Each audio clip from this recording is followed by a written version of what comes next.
ప్రభుత్వం ఎంతో ప్రతిష్టాత్మకంగా తీసుకొని వచ్చిన ఫార్మసిటీ ప్రాజెక్టు ఉంటుందా ఉండదా? రేవంత్ రెడ్డి సర్కారు తీసుకొని వచ్చిన fourth city or future city project ఉంటుందా ఉండదా అనేది మీకు తెలియాలంటే వీడియోని ఖచ్చితంగా చూడండి. మేనిఫెస్టోలో పెట్టిన విధంగానే కాంగ్రెస్ ప్రభుత్వం ఏర్పడిన వెంటనే ఆగమేఘాల మీద ఫార్మసిటీని క్యాన్సిల్ చేస్తున్నట్లు పేపర్లలో టీవీలలో స్టేట్మెంట్స్ ఇచ్చారు. దాని తర్వాత హైకోర్టు అడిగిన ప్రశ్నకు జవాబు ఇస్తూ ఫార్మసిటీ ఉంటుందని, ఫార్మసిటీ కొనసాగుతుందని తెలియజేశారు.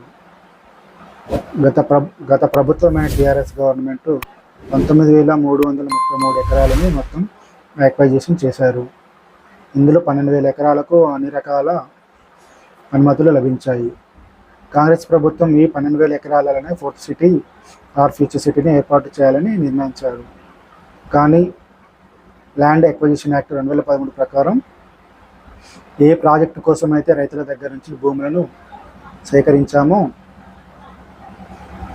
ఆ భూములను అదే ప్రాజెక్టు కోసం వాడుకోవాలి.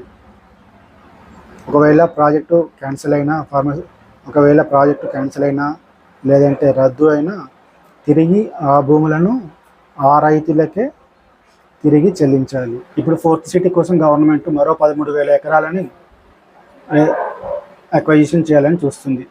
12,000 ప్లస్ 13,000 మొత్తం 25,000 ఎకరాలలో ఫోర్త్ సిటీ అండ్ ఫార్మసిటీ ఉండను.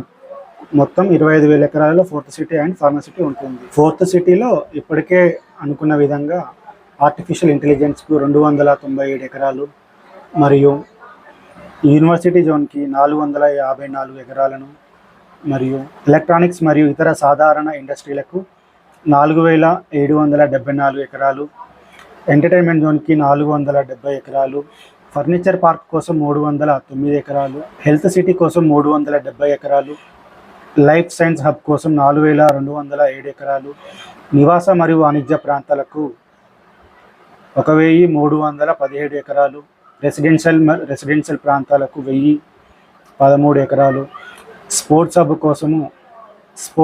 కొరకు 761 ఎకరాలు. ఇందులో కొన్ని మార్పులు చేర్పులు చేయనట్లు ప్రభుత్వం వెల్లడించింది.